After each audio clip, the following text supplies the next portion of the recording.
সাকিব খানের যা আছে বাংলাদেশে কোনো হিরোর তা নাই। ভাই আমি আর কিছু বলতে চাই না প্লিজ।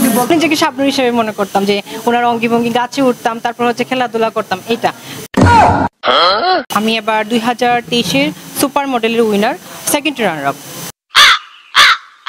সাকিব খান সুপারস্টার এমনি এমনি হয় নাই, ওর যোগ্যতা আছে।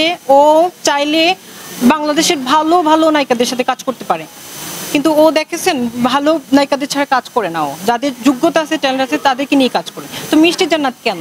আমাদের মতো অনেক মিষ্টি জান্নাতি আছে ওনার পিছনে, এবং এখনো চান্স পাইতেছে না ওনার কাছে কাজ করার জন্য। তো মিষ্টি জান্নাতের কোন যোগ্যতা আছে যে ওনাকে নিয়ে কথা বলা? আমাদেরও তো যোগ্যতা নেই যে ওনাকে কথা বলার। তাহলে একটা হিরোইন তখনই হবে যে সমাজে তাকে চাবে, সমাজে তাকে ভালোভাবে দেখবে। তো উনি যেহেতু হিরোইন, উনাকে কয়টা মুভিতে আপনারা দেখেছেন? আমি তো মনে হয় না একটা মুভি তো আপনি অনেকে দেখেছেন। দেখেছেন? মুভি করেছেন? আচ্ছা ঠিক আছে। উনি সাকিব খানকে বোঝানোর কোনো ওয়ে রাখে না, কারণ উনি একজন সফল অভিনেতা। কারণ হয়তো বাংলাদেশের মাঝে উনি সুপারস্টার, তো ওনাকে নিয়ে আমরাও কখনো কটু কথা বলবো না। উনি ওনার যোগ্যতা অনুযায়ী কাজ করতেছেন। তো মিষ্টি আপুকে বলবো, আপু আপনি যাই বলেন ভাইরাল হওয়ার জন্য, এখন সবাই ভাইরাল হওয়ার দান্দা। আপনি প্লিজ আপনার পার্সোনালিটি মেনটেন রেখে একজন মিডিয়া পারপাসের কথা ঠিকঠাক মতো বলবেন, কারণ হচ্ছে উনি একজন সফল অভিনেতা এবং হচ্ছে সুপারস্টার বাংলাদেশে। ভাই আমি আর কিছু বলতে চাই না প্লিজ।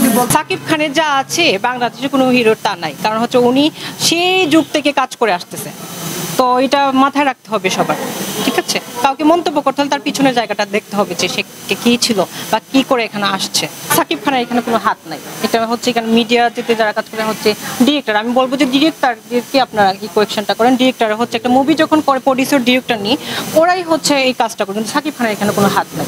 তো এখানে আমি সাকিব খান ভাইয়াকে আমি কি করবো না, ঠিক আছে? আচ্ছা ঠিক আছে। আমার সদ্যীয় সালমান শাহর জন্য আমার প্রাণপ্রিয় ক্রাশ সালমান শাহ। আর শাবনূর আপু যদি আমার এই নিউজটা দেখেন, তা আমি সদ্যীয় আপু, আপনাদের দুজনকে আমার অনেক ভালো লাগে। আমার সেই ছোটোকালের জীবনটা হচ্ছে আপনাদের, যখন হচ্ছে আমি ছোটো ছিলাম তখন হচ্ছে মাথায় গামছা দিয়ে আমি নাচতাম সাকিব এই যে সালমান শাহ ভাইয়ার মুভির গান সং শুনে শুনেই নাচতাম। তো তখন শাবনূর আপুর রুলটা আমি প্লে করতাম সবসময়, তখন ছোট্টও ছিলাম। হ্যাঁ, নিজেকে শাবনূর হিসেবে মনে করতাম যে ওনার অঙ্গি ভঙ্গি গাছে উঠতাম, তারপর হচ্ছে খেলাধুলা করতাম এইটা।